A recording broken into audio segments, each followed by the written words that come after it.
Hey everybody.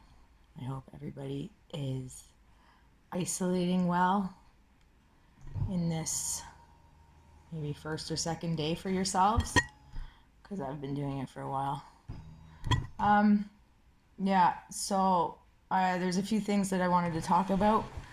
I was out and about today getting a couple things for my place, for preps, for the future days. And everybody that was out was really nice. I think the people that I came into contact with in any manner were pretty civil. I did see someone walking on a main road, like a busy main road, and there was a sidewalk right there, but walking on the road beside the sidewalk, it didn't make sense. Not sure why that was. But it seems like it's in everybody's minds, the friggin' COVID-19. Definitely now. A lot more people's than it was, let's say, even a week ago or 2 weeks ago. Anyway, everybody was pretty civil. Their banker was touching her nose and touching her eyes, and it was just a bit much. Like, people should not be doing that. It is not a good idea. People need to wake up. But then I also look at it like they have like a bubble, a shield around them, and that positivity, I feel like it's going to keep them going somehow. And it will. It definitely will. Yeah. Like I may have said before, I have visited isolation a few times in my life, and it sucks. But there has to be a way that you can get out of it. And it's more like getting out of your head and not being controlled by something that's going on outside of you. Fulfilling yourself and others. So having a support system like video messaging. You can talk to me if you like. I'm here. I talk a lot. I have a lot of ideas going through my mind. I think I would like to help people in a way where you're self-reliant. Like, for the fact that I kept my kids out of school without somebody telling me that when I can go ahead and do that. Here's an example. I was on the GO train from Union Station to I parked in Burlington, and I ended up getting off at Port Credit because there was an emergency in the car that I was in.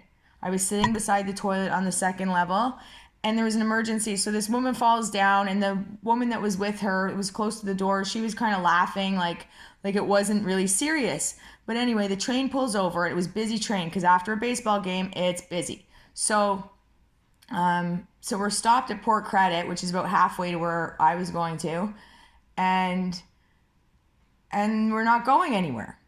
And then the announcer says, there's another train coming that we're going to transfer on to. So all the people, now we have to get off the train. It's just like, whatever.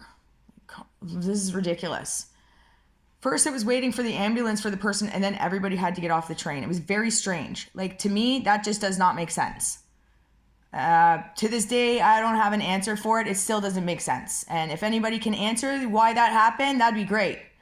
Because now the train that was coming was the second train that was leaving Union Station maybe 5 minutes after mine or something. Stopped at all stops. Not sure how that worked. Then that train was full too, and they wanted all of us. I had my 2 kids. They wanted all of us to get on the train, but there was no room on that train. And the platform was full of people in Port Credit. So I'm like, I'm holding my kids' hands. It's July. It's hot. Go up to the conductor, and I'm like, whatever, the ticket guy. And I'm like, so you expect all of us, all of these people, to get on that train? And he's like, it's not my call. Okay. I was like, and the people behind me, because I'm not that big, or most people are like bigger than me a little bit, I could feel them behind me just like, yeah, what do you mean? Like, it just didn't make sense. And then my mom, so I left. I left the station. I went and got my kids a popsicle, and my friggin' heart's going, like PTSD shit going on. Just fight or flight, right? Like, what am I gonna do? No. So I got somebody to pick me up, drive me to my car in Burlington, so we're safe now. So now I'm home. My kids are now with their dad. And now I'm home. My mom was at the baseball game that day too. And she calls me, oh, Steph, telling me about her train ride home, that the train was busy and then all these other people got on all at once. And she said that she was losing her shit. And I was like, oh, because I know what you're talking about. Because I didn't get on that train because I knew what it was going to be like. So, yeah, I could imagine what it would have been like, right? Like, I guess in that situation, you wouldn't know.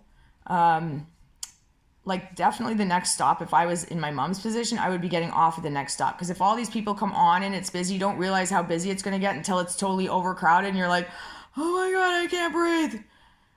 I'm sure the average people are like that. It's not just me. It's not just PTSD, right? Like, fuck. Like, I don't know if it stopped at all stops that train that my mom was on, but I definitely would have got off at the next stop for sure. Anyway, that's just an example. That was like 4 years ago of, my heart's racing right now because it's like, are people stupid? They just do what they're told, right? Yeah. Not into that kind of shit. Follow the rules, but make your own life. Like, it's frustrating. Oh, and then you get the people, oh, well, you can't just stop. You can't just stop. Why? Because they're telling you that you can't? Well, okay then. You go on with your bad self. See how far that gets you, right? Some fucking packed train. Ugh. Anyway, or whatever. Yeah, so I would try to stay positive.